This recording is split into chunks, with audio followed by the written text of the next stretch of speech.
নমস্কার বন্ধুরা, আশা করি আপনারা সবাই খুব ভালো আছেন। আজকে চলে এসেছি কাঁচকলা আর আলু দিয়ে রুই মাছের ঝোলের রেসিপি নিয়ে। প্রথমে এখানে আমি কাঁচকলা নিয়ে নিয়েছি, সেটাকে ভালো করে ধুয়ে খোসা ছাড়িয়ে টুকরো টুকরো করে কেটে নিতে হবে। তারপর এখানে আলুগুলোর খোসা ছাড়িয়ে টুকরো টুকরো করে কেটে নিয়েছি।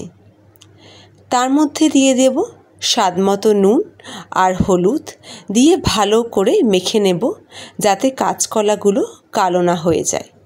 এবার এখানে আমি রুই মাছের পিস নিয়ে নিয়েছি, ভালো করে ধুয়ে পরিষ্কার করে নিয়েছি। তার মধ্যে দিয়ে দিলাম পরিমাণ মতো হলুদ গুঁড়ো আর স্বাদমতো নুন দিয়ে ভালো করে মেখে নিলাম। মেখে সাইডে রেখে দিলাম। এবার একটা কড়াই গরম করে তাতে সর্ষের তেল দিয়ে দিলাম। এক এক করে নুন হলুদ মাখানো রুই মাছগুলোকে ভেজে নেব। এপিট ওপিট উল্টে ভালো করে গোল্ডেন ব্রাউন করে মাছগুলোকে ভেজে নেব। রুই মাছ দেখুন ভাজা হয়ে গেছে। এবার একটা পাত্রে তুলে রাখব।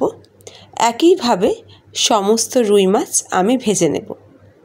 ওই একই কড়াইয়ে আমি তেজপাতা দিয়ে দেব 5 ফোড়ন আর নুন হলুদ মাখিয়ে রাখা কাঁচকলা আর আলুগুলো সমস্তটাকে খুব ভালো করে খুন্তির সাহায্যে মিশিয়ে নেব। ঢাকা দিয়ে 2 মিনিট মতো একটু রান্না হতে দেব। আবারও সমস্তটাকে মিশিয়ে নেব। তারপর দিয়ে দেব লাল লঙ্কার গুঁড়ো, ধনে গুঁড়ো আর জিরে গুঁড়ো। সমস্তটাকে একটা খুন্তির সাহায্যে খুব ভালো করে মিশিয়ে নেব। তারপর দিয়ে দেব গ্রেট করে রাখা আদা। আবারও সমস্তটাকে খুব ভালো করে মিশিয়ে নেব। তারপর দিয়ে দিলাম অল্প হলুদ গুঁড়ো দিয়ে সমস্তটাকে ভালো করে মিশিয়ে দেব। প্রতিটা পরিমাণ আমি ডেসক্রিপশন বক্সে মেনশন করে দেব, আপনারা ওখান থেকে দেখে নেবেন। এবার দিয়ে দেব গরম জল। আপনাদের যতটা পরিমাণে আপনারা ঝোল রাখতে চান সে অনুযায়ী আপনারা গরম জল ব্যবহার করবেন। সমস্তটাকে ভালো করে নেড়ে চেড়ে ঢাকা দিয়ে 6 মিনিট রান্না হতে দেব। 6 মিনিট হয়ে গেছে, ঝোলটাও ফুটে উঠেছে।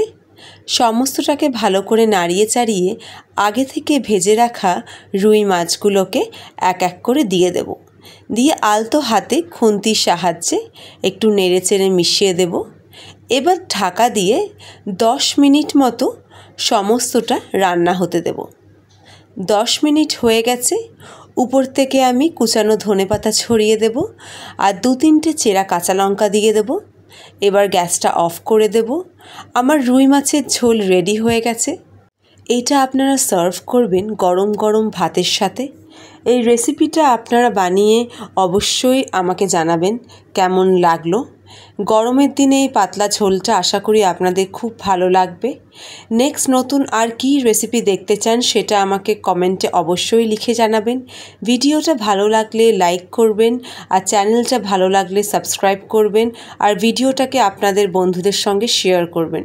সবাই খুব ভালো থাকবেন, সুস্থ থাকবেন।